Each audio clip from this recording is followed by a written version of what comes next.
All right, everybody, welcome back to the Reese Mulby podcast, or welcome if it's your first time. We are here with Danny Miranda today. I've been super excited for this one, seen it on my calendar for a couple weeks now.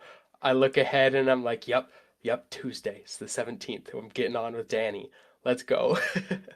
So, super awesome to have you on here. Do you want to introduce yourself a little bit? Absolutely. Thank you for having me here today. I'm pumped.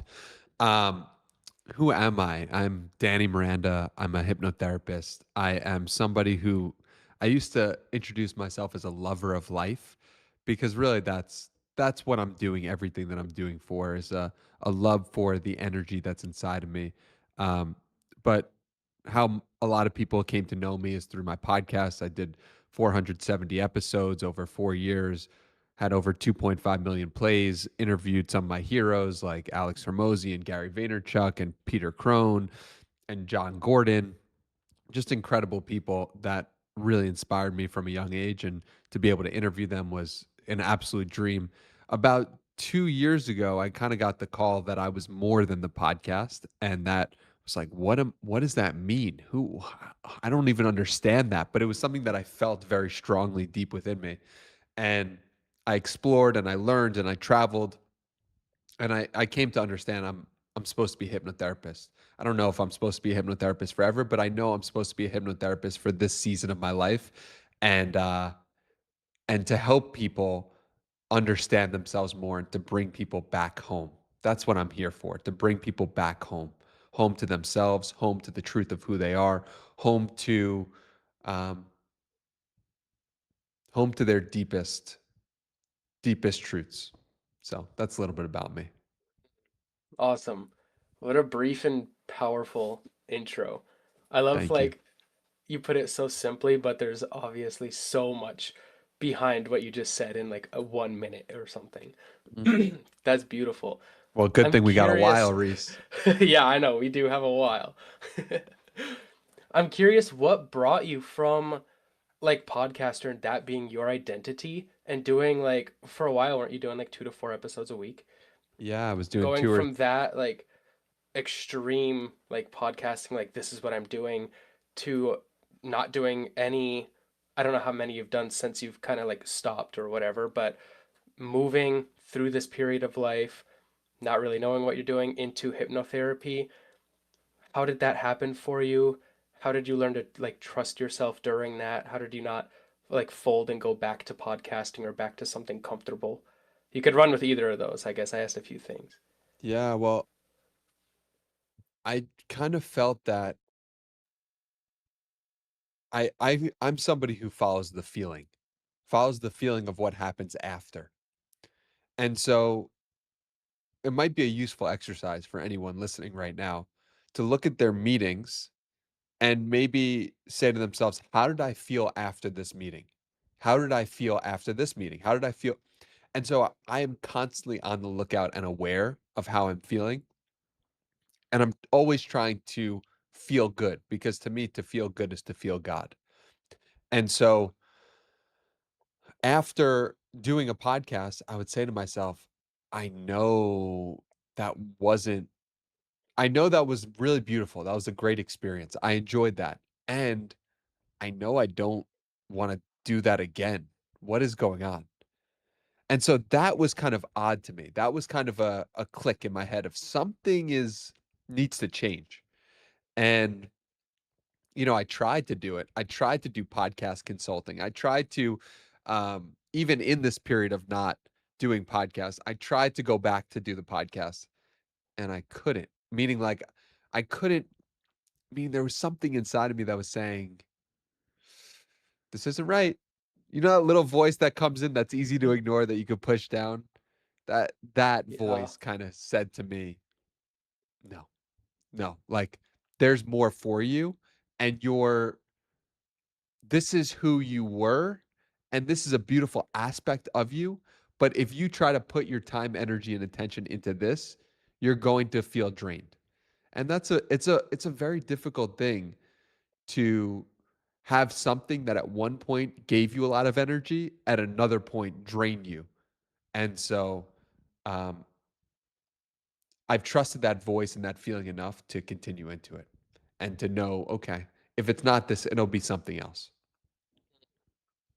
And then continuing to follow that will lead you where you're meant to be, which now is hypnotherapy.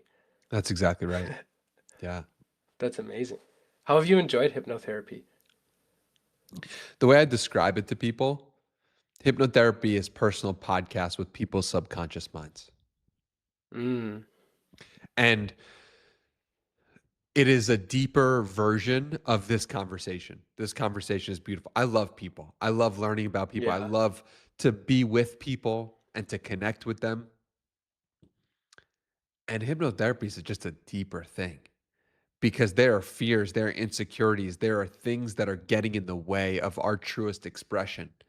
And hypnotherapy lets you hone in on those and lets you do, in a way, surgery on those things. And so I find it incredibly fun. I find it to be the most truthful, the most uh, the deepest parts of someone's soul, and um, I feel really blessed to be able to do it. that's amazing. I can hear how aligned it is, and just of knowing you two, of like, yeah, I love people. I love connection, love, and then getting to bring people like through that deepest like layer and bringing that up so that way they can be more of themselves. They can do more of what they love while doing more of what you're loving. That's a beautiful thing.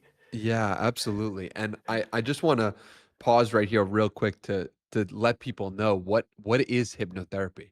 Great idea. Because because I mean, I've been surprised by the amount of people who I know who have done deep work and who have meditated or have gone to retreats or have done breath work but have no idea what hypnotherapy is and or have never experienced a session for themselves. So that to me is it's so cool to me because it feels hypnotherapy is so niche b- Yeah. because even the people who know a lot haven't experienced it, which is fascinating. As you take your jacket off, you're like, yeah, we're Yeah. getting into the good Yeah, stuff. Let's go. I'm getting comfy. Let's go. Good. So, so hypnotherapy is a way to get a client into a theta brainwave state so that they can uncover the aspects of themselves that they would like to step deeper into or aspects of themselves they would like to heal or let go of. And what it practically looks like is I will take someone through an induction. An induction is a 10 to 15-minute script where I'm guiding you into a theta brainwave state. Now, there could be people who could say, I'm not going to go into this. I'm not going to allow myself to go into a theta brainwave state. I'm going to do, and so this is typically for people who are excited, looking forward to it, and who are ready to surrender into that process. And so we do the induction. That's the first part. And then after the induction is over, we go into the different parts. We go into the part of you that feels like you're not good enough, or the part of you that feels like, why can't I have the confidence that I desire? Yeah, and we go into that part and we try to understand that part. And what people say is fascinating. I mean, it is so cool to help people say, I didn't know that was in there, but it made so much sense. Oh my God, what is that? And the truth is, I don't even know, but I do know that it works. It works in helping people get to greater awareness and understand themselves better. By the end of it, they say, wow, actually do feel more confident. I do feel more decisive. I do feel like I'm going to make more money. I do feel like I can approach that girl now. I do feel like so I'm like, wow, what is going on? Something is changing. And that's a really Yeah. beautiful thing. Yeah, like a switch just flips in the 60, 90 minute. I don't know what your sessions are, but and it's completely different after. Yeah. What Yeah. does that look like for the person while they're being hypnotized by you? Like, are you guiding them through? Are you asking them questions and they're responding, or is it kind of a mental exercise? Yeah. So if I'm working with a group, it'll be more of a mental exercise. But if I'm working one on one with someone, they'll be asking questions, or I'll be asking questions, and sometimes they'll be asking questions, but they'll be responding to me. And so it is a conversation. And it's pretty wild that you can maintain that state while talking. Yeah. And And so it's fascinating. I don't know if I would have believed all this unless I experienced it on a consistent daily basis. Yeah, that's funny. Because I've done, for those listening, I've done a recording with Danny, and that was a mental exercise in with myself. But yeah, like hearing, I just remember being in that state and like thinking normal thoughts, still thinking about like, oh, I could eat dinner tonight, or oh, I wonder if Danny's making a face over there right now, or something, you know? Like you think normal thoughts, and then to Yeah, have a conversation, but it seems like the theta state is just an unlock to go deeper. It doesn't really change who you are. You're still you and you still have normal thoughts. Is that right? totally. And often people will I notice even with me as a client, what comes up for me is, am I doing this right? What's going on? Like, Me too. what's going on? Like, I don't know if I fully get it. But I tell people beforehand, if you think thoughts or you're asking yourself, are you doing it right? That's usually a sign that you are. And Oh. so um, the theta brainwave state is just a relaxed meditative state Hmm. that's similar to driving on a highway. It's like if you've ever drove a long distance, and I know you have, Reese, you just Yes. there's going to be moments where your brain just lets go, and you're still going to be thinking thoughts, but you're not going to be fully conscious and with it. And I also often compare it to like scrolling on a feed. You ever scroll on a feed for 10, 15, 20 minutes and then you're like, "Whoa, where am I?" You were just Hmm. in a you were just hypnotized. I don't know if you were in a theta brainwave state in that moment, but I know you were hypnotized because you coming back to reality is you regaining your conscious mind. It would be very interesting to witness different people in different Yeah. situations and what type of brainwave state they're in. Yeah. Like what trances are people getting in just in everyday life Yeah. that are maybe different than hypnotherapy? Yeah, exactly. And so for hypnotherapy, it's using it to your advantage. And Hmm. it's allowing you to go into that state so that you can gain something from it. And it's why I feel so confident in recommending and selling my services. Hmm. I feel so confident in recommending my services because I know that if you just spent an hour and a half relaxing in a theta brainwave state with uh nothing to achieve, I know that is valuable for you.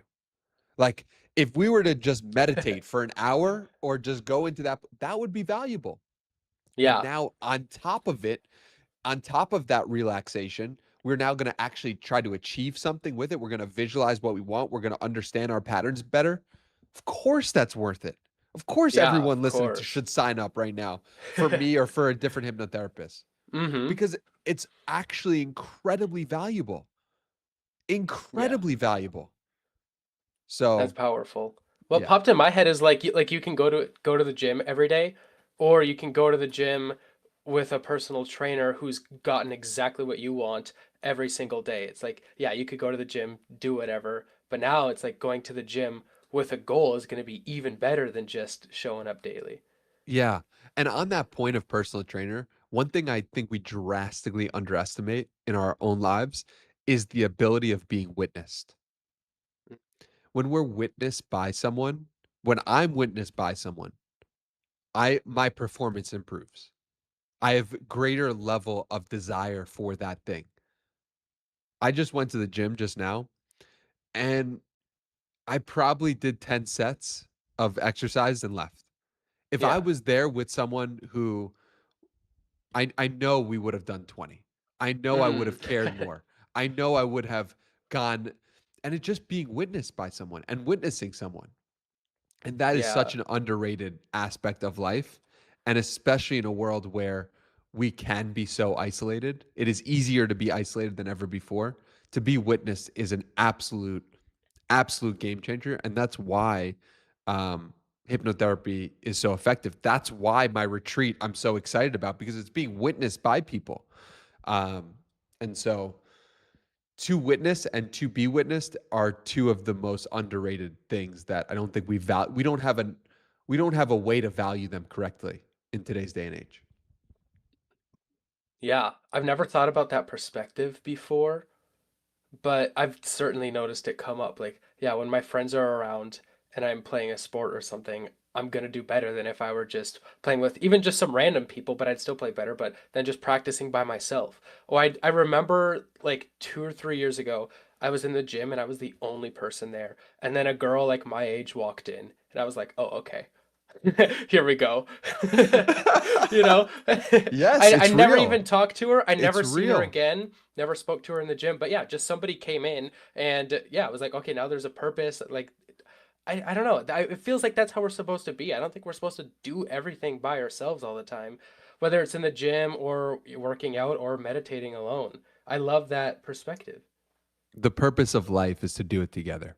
Yeah. That's beautiful. Yeah, that I'm came gonna through on a remember that. mushroom. That came through on a mushroom trip where that was the only line that repeated itself over and over and over again. Wow. The purpose of life is to do it together. The purpose of life. And so I'm on mushrooms and I'm just calling and FaceTiming all my friends. I'm like, yo, like what's good? What's good? And I was like, all right, dude, like that's not you you could just be in this trip right now. Yeah. I felt that. I felt that lately because I've kind of like since we got back from van life like mid-December, I've not like gone out and seen my friends and stuff or family and stuff, but then Christmas happened. There was a birthday party we went to. My friends and I got together 2 or 3 times, and every time on the drive home, I'm like, wow, that felt so good. I don't know if I actually care about anything else right now. It's like life is just about having a good time with the people around me. I was like, I could never eat good food again. I could never sleep good again. I could never work out again. I just want to have a good time with people. And it's like that's a little extreme, but yeah, that kept hitting me like these last couple months. So very interesting that it comes up now, not random, I'm sure. But yeah, it's like these connections. That's why I've loved the podcast. Going back to what you were saying earlier, the first time I recorded one of these, I was like, I need to do more. I love these. This is such a gift. And I think I DM'd like 10 people and had like eight scheduled out ahead of time. And I'm like, oh, I didn't really think that if I messaged eight people, I'd have to record this many this week. But yeah, I was like, just loved this connection and being with people. And now it's like, could do that with the friends and family in real life. And now can do that with friends and people that I care about and I'm interested in talking to online. So yeah, the podcast has been an amazing opportunity for me to do that.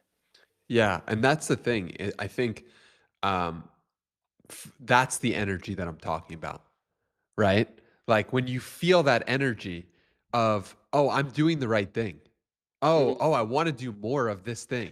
Yeah. That's how I got deeper into hypnotherapy because I started training and I was like, I want to do more of this. And then I started doing client work and I was like, I want to do more. I've done Hmm. 133 client sessions in 3 months. To Wow. For some context, it took me a full year to do 133 podcast episodes. Wow. And so that is what it's all about. Mm. And it's about following that feeling. And it's about letting go into that feeling of saying, okay, I wanted to do more of this thing. I wanted to do 8 more podcasts. So good. Like do them and like Yeah. surrender to that feeling because that's such an exciting part of life. Yeah, definitely.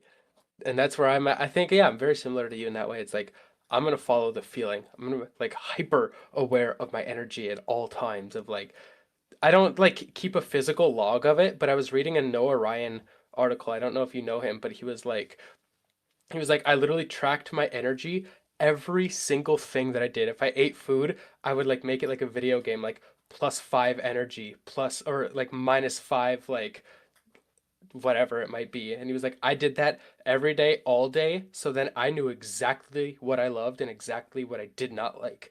And I was like, Smart. wow, that's like really extreme. But at first, it sounds really fun to me of like writing down a number for every single thing. But yeah, just being that aware of like, these are the things I love, do more of this. These are the things I don't, do less of that. And now with AI, I think it's like the things you don't love, you can still do if it is for the big vision. You just have AI help you or something like that. I'm curious, do you use AI a lot? I didn't expect this to come up kind of random, but Yeah, I use Claude very consistently. I used it to create my website, which I'm super pumped about. And I saw that. It's awesome. thank you. I appreciate that. I'm just I'm really inspired by the speed at which things can be built and the speed. And I think the thing about AI is that what I've noticed with my own behavior is that it the trap of it is that it can make you feel like you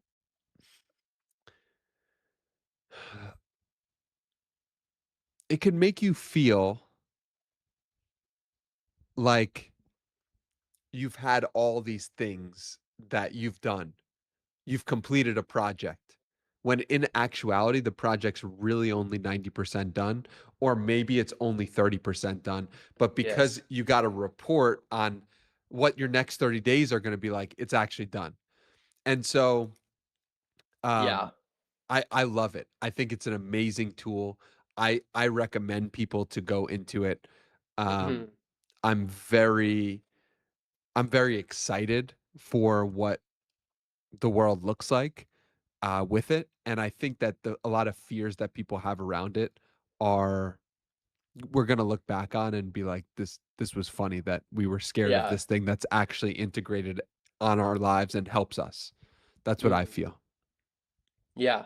I love that. I think I'm very similar. I do try to have a couple rules because like the productivity can get to you of like, okay, you have it outline a whole plan for you, you know what you're gonna do, and you're like, yeah, this feels good. I did it. But it's like not that's the start. Now you have to do it. Yeah. But I think yeah, I've had a couple rules of like I don't prompt it. I prompt it to prompt me. It's like I want you to question me. I'm not going to ask you questions. I'm going to give you something and I'm going to say, ask me questions to deeper my thinking or to fill holes in my argument here or to strengthen this up more. But I don't tell it how to do that, or I don't tell it to do it for me. Say let me do the thinking about it. So that's a big one. And then like just yeah, the decision making or like the creating a plan for me or something. I might give it a brain dump and just have it like organize my thoughts like if I record a voice note or something. But yeah, it is just speed. Like I guarantee that I have saved in a month's worth of work and research and organizing and creation because AI can just help organize thoughts and speed things up for me and not necessarily do the creating for me, but allow me to do that for myself just in a faster way. And then I did have one more thought about that. Are you still here? Oh no, the Wi-Fi might have went out. All right. We cut out, but we were on the topic of AI, so I'll wrap up my thoughts on that quick. Basically, what I was saying, because I don't know what's left in the recording, um, was that I love to use it to have it prompt me with questions. I don't want it to think for me. I want it to just prompt me and my creativity, my way of doing things. And I think that's how people are really gonna be able to use AI without people knowing. I think like there were so many AI Super Bowl ads and everybody that I like talked to about them like hated it. They were like, I don't like this. Like AI is so annoying. It's in my face. Like look at these AI generated ads that are crap.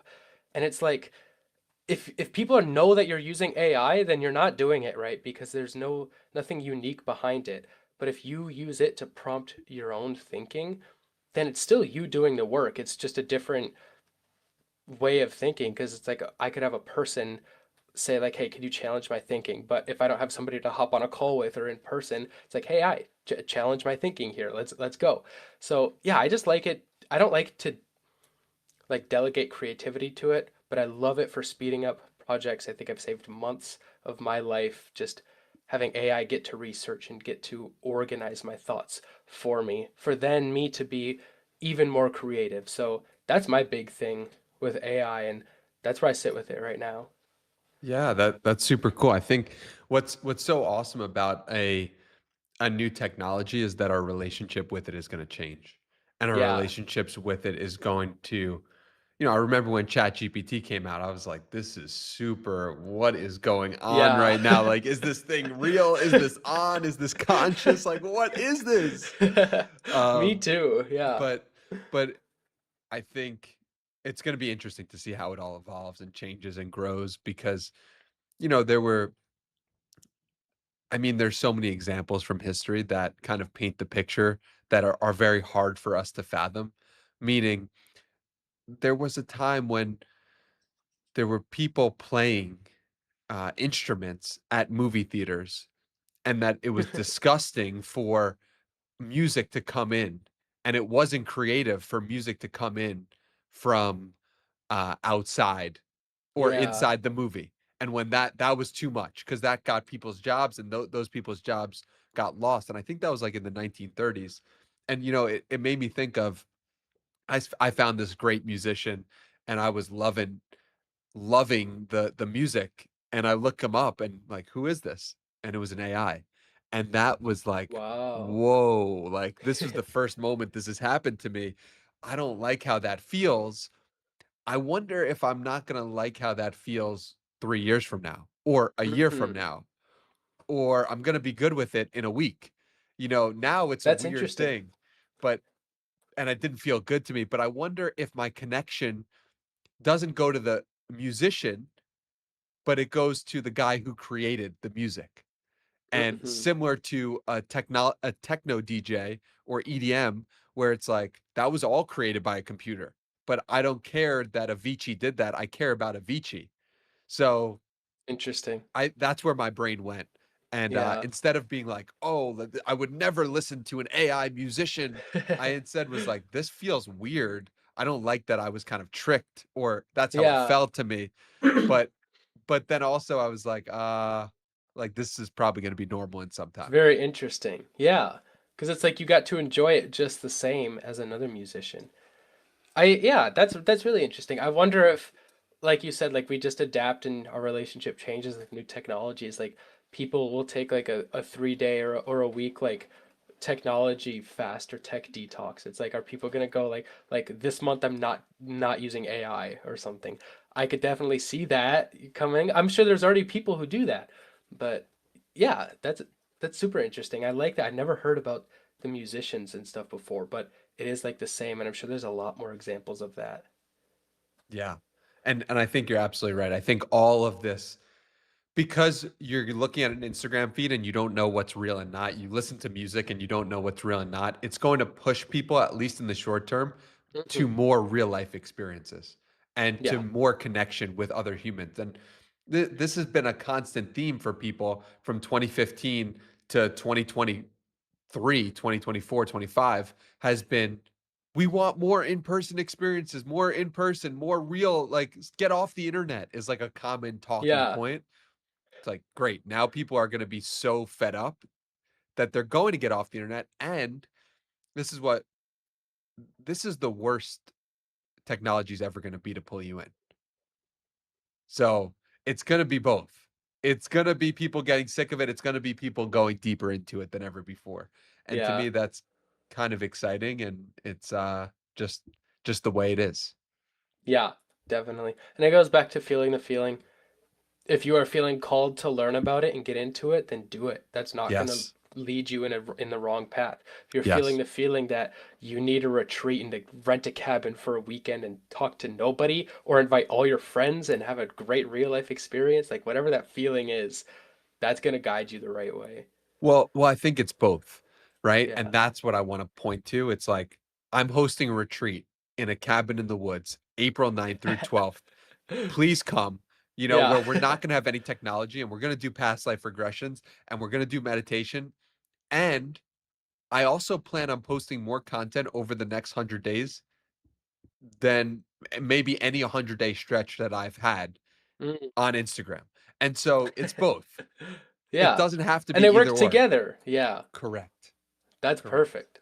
Awesome. I'm really, really curious to dive deeper into the past life regressions that you just mentioned. That is the recording that I sat down with you and my girlfriend and did. When was that? November, I think, sometime, maybe December. So that's the experience that I have with hypnotherapy. I thought it was fun, but I know that you've had a lot more experience with it and would just love to hear. And now you getting into leading those for people too. Yeah. I mean, I had this feeling. I read a bunch of past life books, And Mhm. I grew up when I grew up, no one was doing hypnotherapy. I didn't know anyone doing hypnotherapy. There were people doing it. I didn't know anyone doing hypnotherapy. This was not a thing that was available to me in my world growing Yeah. up or for the first 25, 28 years of my life. I read Many Lives, Many Masters by Brian Weiss, and that is a great intro point for anybody into past lives. Many Lives, Many Masters by Brian Weiss. And the reason is because it's two skeptical people who experience past lives together, who shouldn't experience it because they don't believe in it, but Yeah. they do, and it helps. And so that was kind of my first intro into the subject. Then most recently, I read two books. One is You Were Born to Be Together Again by Dick Sutphin. Dick Sutphin was a popular past life hypnotherapist in the 70s and 80s. That book sold over 1 million copies. And most recently, I read a book called Past Life Awakenings by Mark Beal. And when I read these three books, I just got filled with that energy that we were talking about before, that, oh my God, this is real. What's going on? I got to go deeper into this. This is insane. What is going on? Let's go.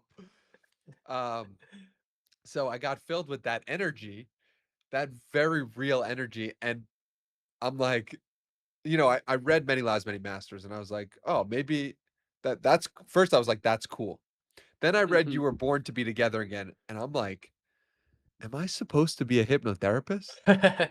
And then I read Wow. Past Life Awakenings, and I'm like, oh, I'm supposed to be a past life hypnotherapist?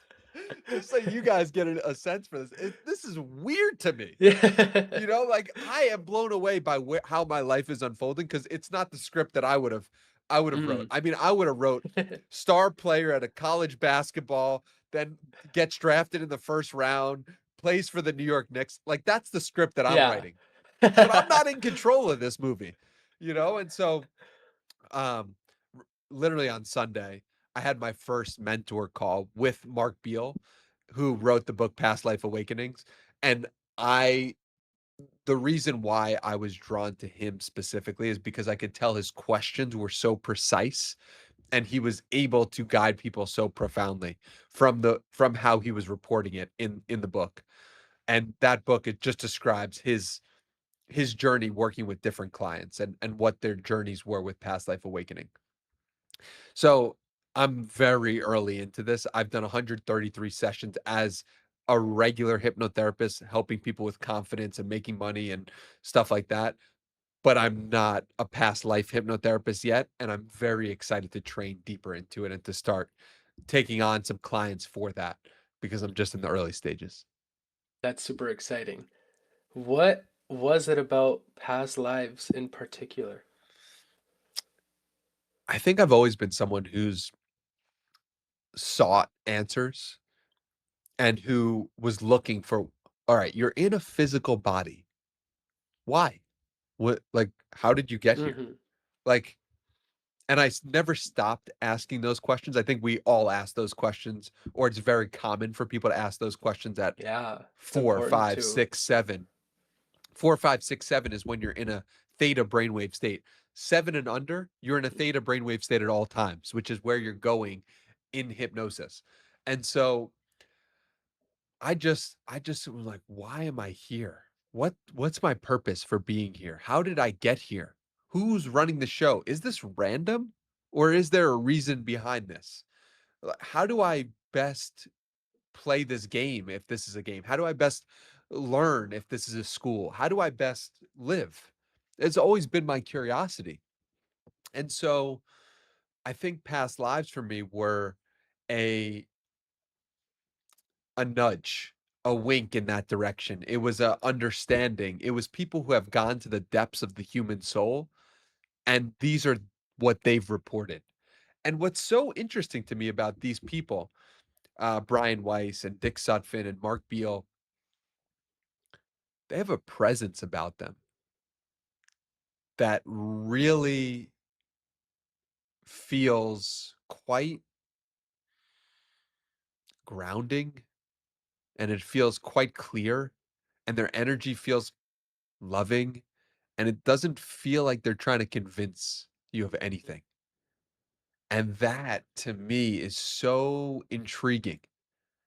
When if you really listen to these people and you ask, what energy do I feel from these people? Pull up a video right now of Brian Weiss. Pull up a video of Dick Sutphin. What do you notice? What do you experience? Do you think this person has a huge agenda that they're trying to push on you? Do you think this person feels confident in their beliefs? And I think it's something that I we don't spend enough time talking about is what's the energy of the person? What's the energy of um, someone you're witnessing on Instagram? What's the energy of a politician? What's the energy of a specific actor? What's the energy of a business person that you like? What's the energy of and do I resonate with that energy? And extremely, extremely resonate with the energies of the people who are writing these books.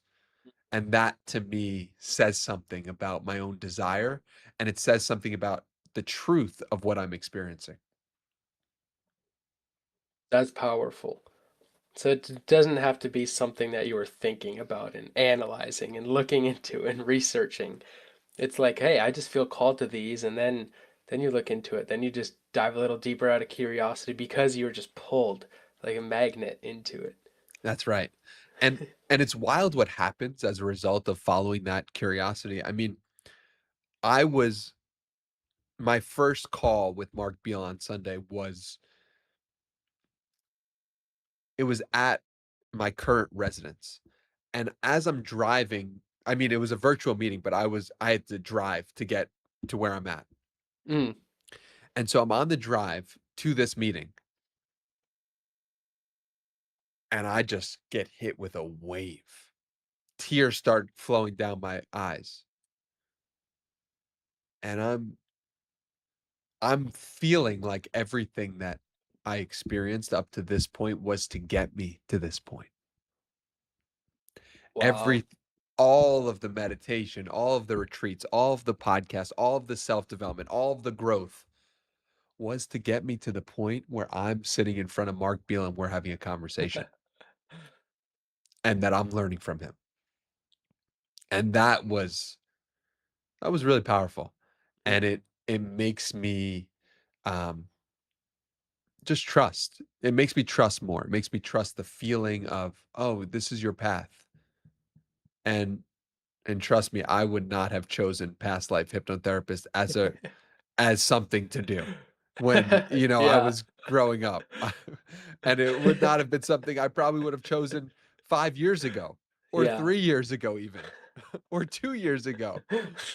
And so, that to me speaks to the truth of it for me personally is because I don't feel like I'm choosing it. It feels like it's being chosen for me and it feels right. That's huge. From what I've heard just in conversations and listening to some of your podcasts, when you get those moments like the one you have in the car, like it sounds like you are just fully with those. You don't question it. You don't think like, okay, or is that just a thought that I had and it doesn't really matter? Or you don't like doubt it or anything. Like you let those all in and just feel them. And like whether that was just a random thought or that was something that you were definitely meant to have that moment about, you just trust it 100% and feel into it. And why? What leads you to that? Like I know Because that's kind of a big question, but no, like so it's many people I think will just resist and push it like, "Oh, I don't need that." If you know what I'm saying. yeah, well, it comes back to the first time I experienced a moment that I couldn't explain. And the first time I experienced a moment that I couldn't explain was I'd been meditating for 1 month. And it was September 2019,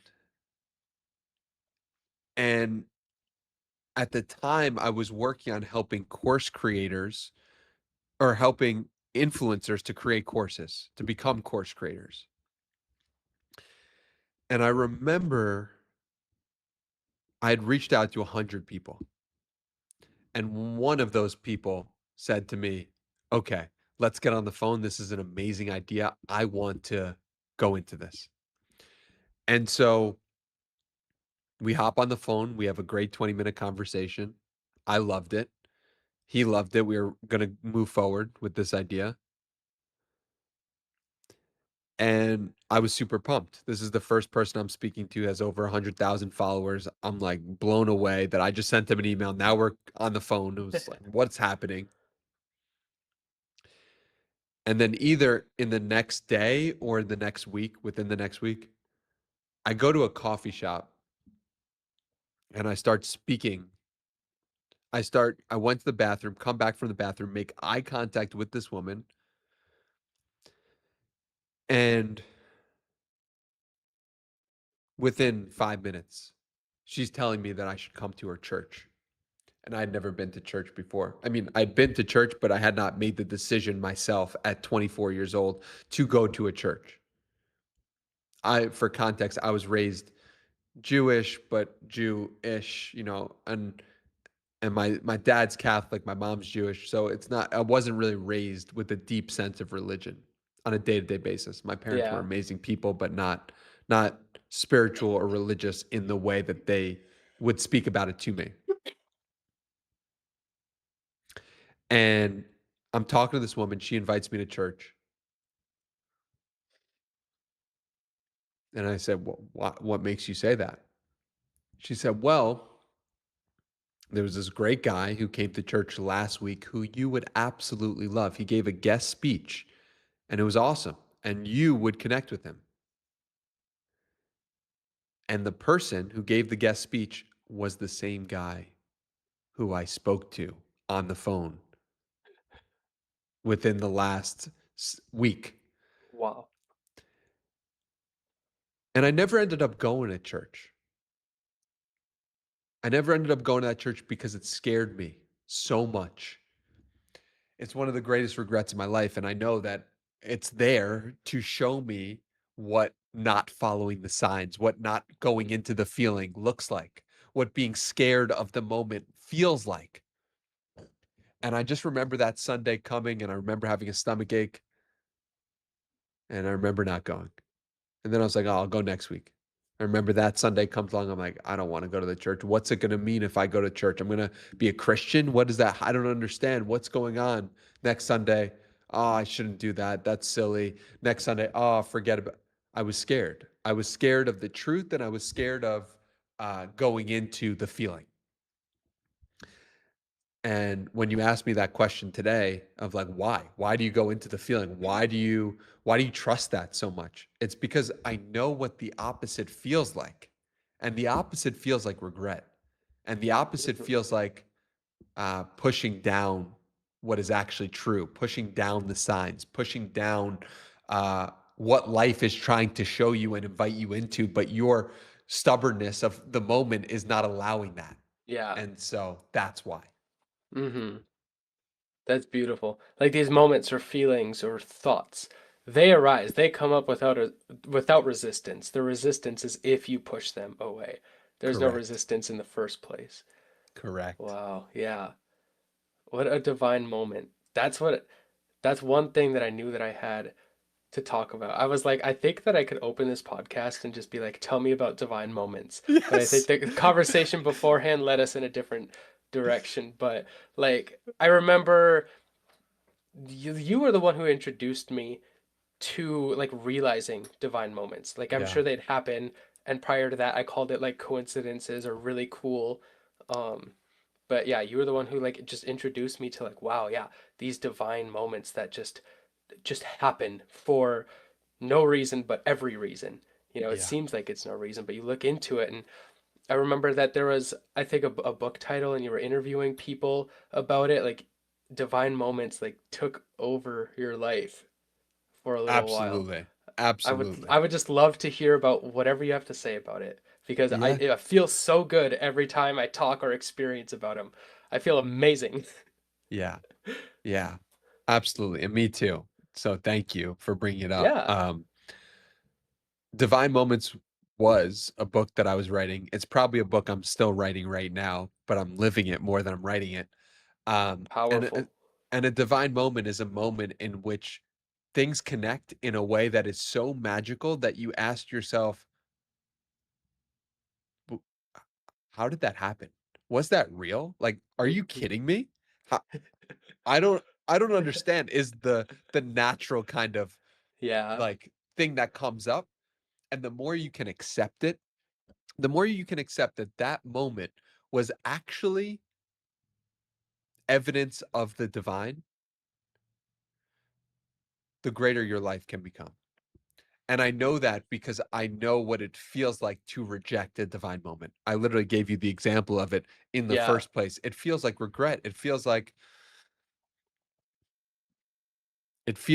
the opposite of calling it a divine moment is like a random thing that happened to you that it just happens to everyone. And of Yeah. course, like, Yeah. and to It just push it strips to the the side. divinity from it. Yeah. It strips God from it. And, so for me, I was a kid from New York. And I was a kid from New York who wanted the practical and the real. And I didn't quite understand how sitting in a room with your eyes closed would do absolutely anything to the world. It didn't make sense to me. Okay, you're going to sit. You're going to stare at that wall or stare at your eyes are going to be closed for 20 minutes and you're telling me that your reality is actually going to be different as a result of that? Come on. Yeah. That sounds fake. And so that was my starting point. But what I started to see from experiencing divine moments, moments that were so extraordinary, that were so connected, that made me say, how in the world, thank you, God, for allowing that to occur. Divine moments were my proof that meditation worked. Divine moments are my proof that meditation works because I really got it. I really got that the gift that you gain from meditating is to see the world as more connected. And when you see the world as more connected, you start to see how those connections give you magic and allow you to experience magic. And you start to realize that this life that you're living right now is magical. I mean, quite literally, there could be nothingness. There could be no thing. There could be no experience. Think about the most beautiful experience you've ever had in your life. It is absolutely possible that you never got to experience it because there was no thing. There was no experience to be had. There's no, but I mean, I get chills just thinking about this right now in this moment. Yeah. Wow. There's an experience. There is an experience. And we are both experiencing this podcast. Someone right now is listening to the experience that we're having and having their own experience. And the potential for that, the fact that that actually exists when there could be nothing and you feel that, there's just a well of gratitude for me that springs up as a result of it because wow, there could be nothing and now there is something and something is Yeah. better than nothing. Yeah. That's the most magic you can get compared to nothing. Nothing at all. That's exactly what hit me too, is just gratitude.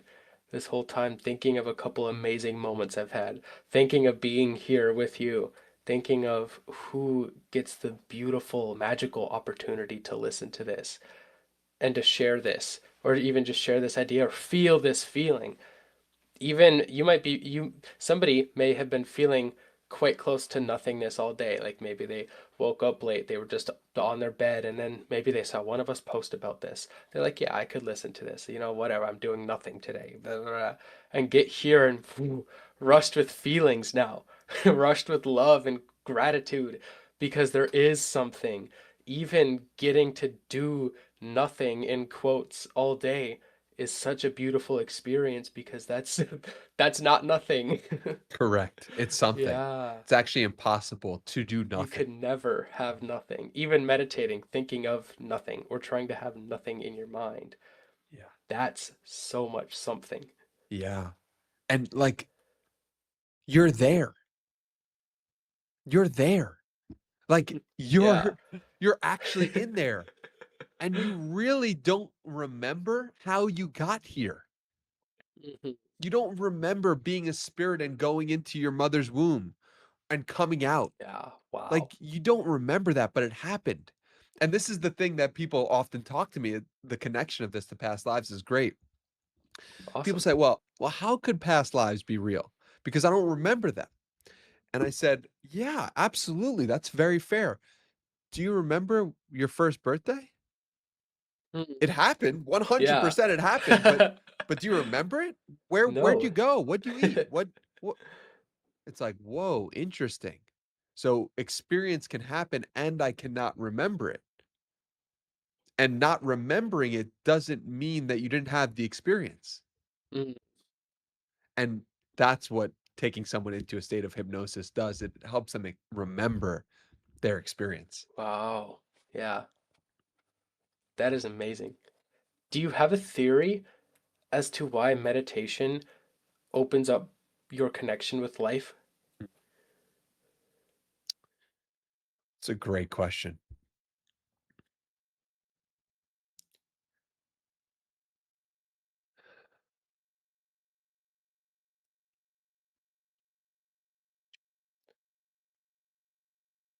I think because it changes the focus.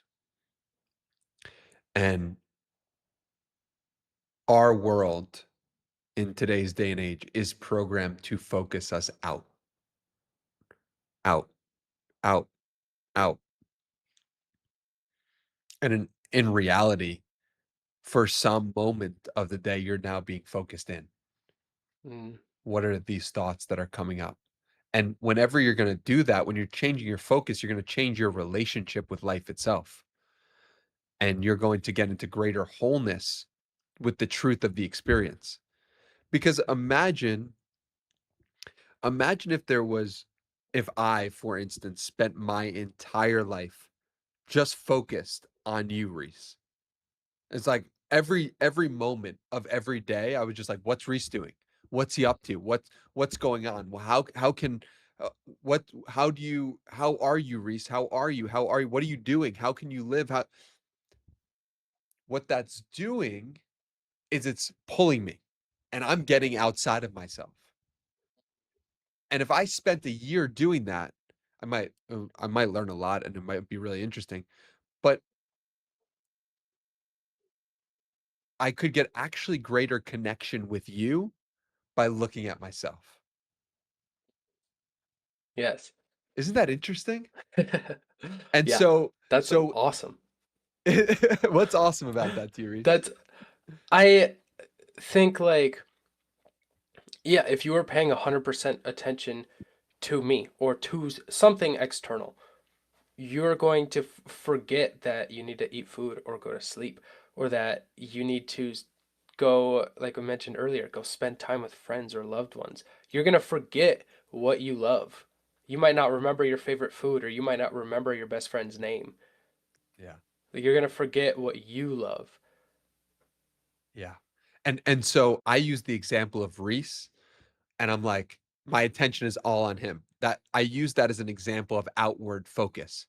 The Yes. truth is that before meditating, for me, my focus was always outward focus, except when I was sleeping. And and probably it was outward focus while sleeping as well, because I was focused on other people. And Yeah. so And so that's a key distinction. When you start meditating, you get greater connection with everyone, with all of life, because you change the focus. It's all about you and other people, external versus now it's internal. And now my focus has changed. And now I can get into greater connection with you because I paid attention to what was true inside of me. Yes. Yep. Because if you didn't do that, let's say you paid 100% attention to me, this conversation would be really, really boring. But Correct. because you have went inward on your own and I have went inward on my own, now we can come together and connect, and some really interesting and really cool things can come up. Yeah. Correct. It's a deeper level than either one of us would have got to than if we were solely focused on other people and their Yes. experiences. And so the more you can connect with yourself, the more you're going to be able to connect with someone else. Yeah, it just enriches all of life.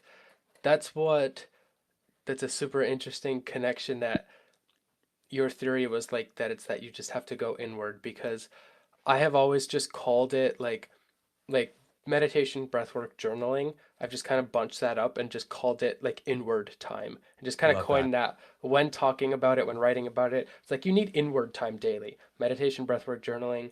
Um, could be hypnotherapy, could be just other things in that realm. But yeah, I've always just categorized it as inward time. And now your theory is, yeah, it's because it's amazing to go inward. Yeah. And I think you find the truth through going inward, Hmm. and you find who you actually are, what you actually care about, what is true to you, what relationships serve you, what relationships drain you, what jobs serve you, which drain you. And it's from that place that you can make stronger decisions. And so I love that you've bucketed all of those things into one, because it's true. Like, in a world that prioritizes the external, how things look, who are the celebrities, who are the sports teams, and I love sports teams, and I love understanding human beings. Yeah, But and if we spend all of our time on that, we're going to get pulled into a world that is not the truth of who we are. And uh, that is, from my vantage point, why we're here on this earth, is to learn who we are and to give that away. beautiful. Extremely well said.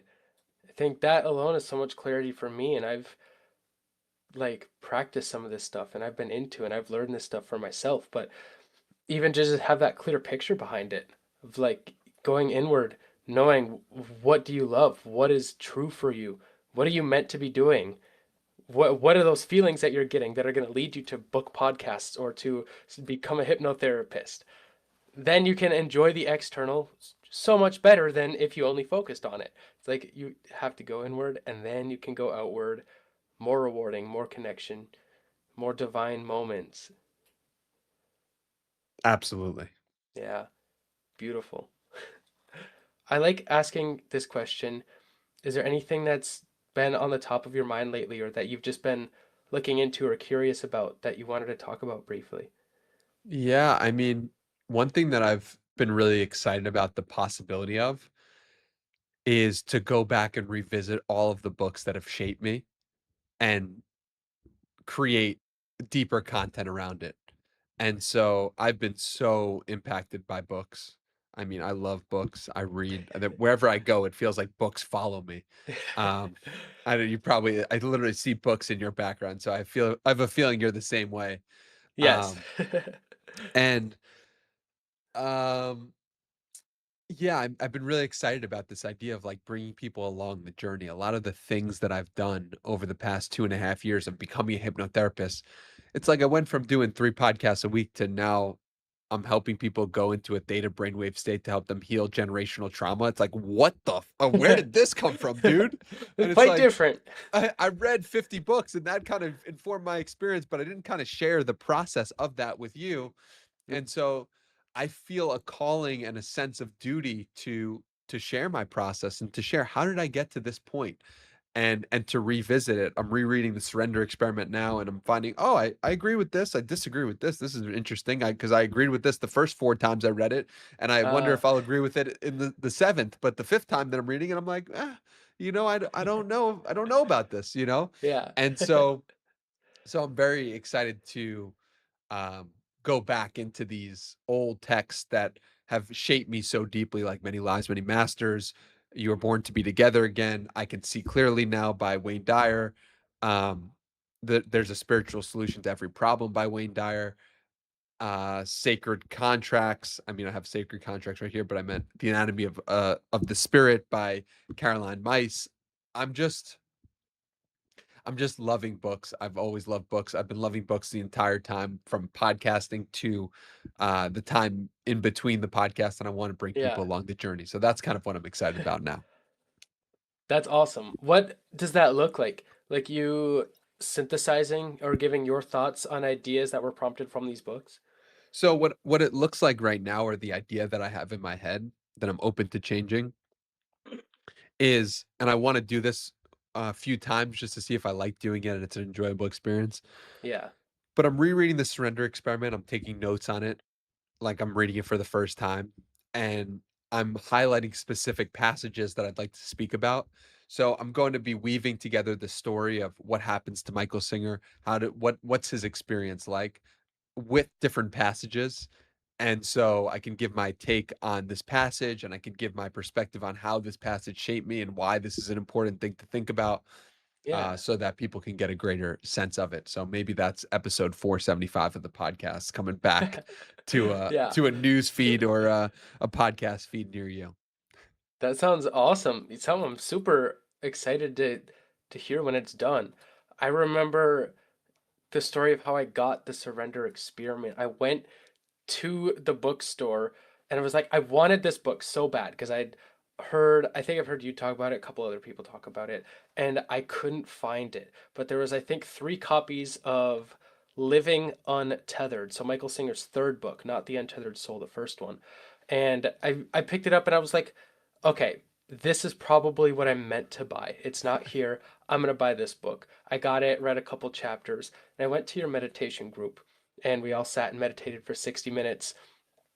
And after we were chatting, and you were like, guys, check out the bookshelf. And there was just kind of a conversation in a circle happening there. And I see that there was like 8 copies of the Surrender Experiment sitting on the bookshelf. And I'm like, oh, so that's why I couldn't find them at the bookstore. Danny's got them all right here. And I shared that with you, and you were like, have it, take it. Just take it. He goes, I am the bookstore. I remember you saying that. I love And that. then I was walking a couple days later, a beautiful sunny day just on the Austin Trail. And I was like, I really want to read. And I just had my book in my backpack and my water bottle, had my computer, bunch of stuff. And I get out to read, sit down at this picnic table, and my water bottle was slightly open, so the book got like damaged and water all over it. And I just pulled it out and I was like, oh, I'm supposed to surrender to this. I was like, I literally felt no trigger, no like tense anything. I was like, Wow. I'm supposed to surrender to this. I'm so grateful I get to sit in the sun so the sun can dry out my book as I read it. Yeah. So I still have that crinkled copy. And when I read it back, I'm going to read that crinkled copy again. I don't ever need a new one. But yeah, just that wonderful story about how I got that book. And so that one certainly shaped me. I've never read a book faster. I read that in less than a week. I've never read a book in less than probably a month before. I'm Wow. just not, I'm not like, I don't get sucked into books when I read them. I just kind of slowly chomp away at them, read 4 or 5 books at a time. But that one just hit me and I resonated with it so deeply. And I've not reread it since. What do you think pulled you in so deeply into it? I think it was the story that I was curious about because Mm. it's just like framed as well like the surrender experiment, so like it's going to be something interesting. Like it's not just going to be the same life that he lives after chapter 2. He's going to keep surrendering to different things and different things are going to happen. So I was like, okay, well, what could possibly come next? I have no idea what's going to come next. What outrageous thing is going to happen? And he's going to be like, yes, I'll do it, I'm in. And the one part for me, I think it's toward the beginning where he's meditating in the woods and he hears people come up to him and he's like a little nervous at first, or he was doing yoga, I think. And he was like, I'm going to finish my yoga and I'm not going to open my eyes until I'm done. That has just stuck with me as a constant reminder to like just trust my environment and like things Mm. around me are happening for me and it's going to be okay. And Mm. I would be terrified in that moment. So that's just one, I guess, passage that stuck with me. But I guess overall, it's like it just kept me like, what's going to happen next? What's he going to surrender to next? And then I see that coming up in my life too. And I've not remembered it as much because it's been a while since I've read it. But it's like, okay, what's going to happen next in my life? What do I get to do? What's the Yeah. next powerful feeling? We come back to that a few times. Yeah. Yeah. No, it's really well said. And if you remember, you did that when we did our past life regression because the radiator went off and you were like, "No, I'm just gonna stay here. I'm just gonna stay in this moment, and I'm not gonna worry about that." And so Yeah. you use that whether or not it came from the surrender experiment or not, Yeah. you live that. It does come up in so many more little ways that I guess I probably overlook. Yeah, I do surrender to a lot from that, and it's not drastic lifestyle changes all the time. It is like, oh, this loud sound that is probably annoying to a lot of people. It's like, oh, I'm gonna feel this guiding me up the stairs that the hypnotherapist is guiding me up to. I'm feeling this radiator blow me up as more power. It was like I so quickly spun like an annoyance or a disturbance into like my environment helping me and working for me. And then even if you want to look into it more, it's like that's a divine moment within itself. Yes. God put that there so I could feel more powerful Yep. going up those stairs in the hypnotherapy session. Yep. Yeah, I resonate, and I think to me, a life well lived is how quickly you can go from bad to good and or darkness to light, and it's very powerful if in that moment of something quote unquote bad happens, immediately you get hit with all the reasons why it's working for you. And listen, I do think there is something to like going through all the emotions and getting comfortable with them and getting Yes. comfortable with anger and fear and grief and being with them. I'm a huge um proponent of that, and my capacity to hold all of the emotions has increased drastically over the last 5 years. And if you can go from bad to good, how is that bad? Mhm. That's exactly what came into my head too. It's like, yeah, if you could just go from bad to good, the bad is actually not bad because you are okay sitting with these not good feeling emotions, like or if it's anger or deep sorrow or something, but you take that and you go from bad to good. It's like you don't have anything to fear then. That happened to me a couple nights ago. I don't even remember what I was mad about, but I was just angry. Mm, And I sat in a chair and closed my eyes. I'm like, what does this anger feel like? I didn't have to yell or go out or didn't have to throw things or stomp. It's like, what does this feel like? yeah, And I'll actually go into this a little bit. It please. felt I felt like something below my heart. And then I felt into it a little bit more and it got a little stronger. And I was like, oh, this is the same feeling that I get when my heart drops, like when I'm scared. Mm, I was like, okay, so what am I scared of? What am I afraid of right now? And I genuinely don't remember the moment, but I was like, oh, I'm not angry that this happened. I was scared that I put myself in that situation and I was scared of what could have happened. Or it was mm, something along those lines, but it quickly turned from like, okay, I was feeling this really strong anger. I sat with it. I understood it because I felt into it. And then I moved from bad to good with just clarity. I didn't just mm. have to brush it off or let the anger pass. I actually went positive and got some clarity around it. Beautiful. Well done. And I usually Thank you. find that anger is a way to protect you from feeling some fear, Hmm. that or some grief or some shame. It's like I'm gonna get angry instead of that. And it's not even a Yeah, conscious thing. It happens naturally, exactly. Yeah. as a protective mechanism, as a fight, as a way for you to fight. And you were saying before, like about how you didn't like stomp or shout. And I don't think there's anything wrong with that either. So long as you're I've had not my share of that too. Yeah. yeah, so long as you're not projecting that emotion onto someone, I Yeah. think it's quite healthy. It's like, "You're bad, Reese, for my anger. You're screw you, you're bad." Like, that is, where it becomes unhealthy, but for me, if you wanna go into your room and punch a pillow, a and or you wanna go outside and shout and scream in an open field, like, God bless, Yeah. like, that's useful. That anger's Yeah. asking sometimes to be moved, and for you, was asking for you to just sit down and listen to it and be with Hmm. it. And that's a beautiful way to process an emotion as well. Um, but sometimes it's actually allowing it to move through you, and that's Yeah. great. I've had both. One time I slammed my water bottle down on a concrete parking lot. There was Mm, like nobody around, no cars around, but I did, and I just slammed it.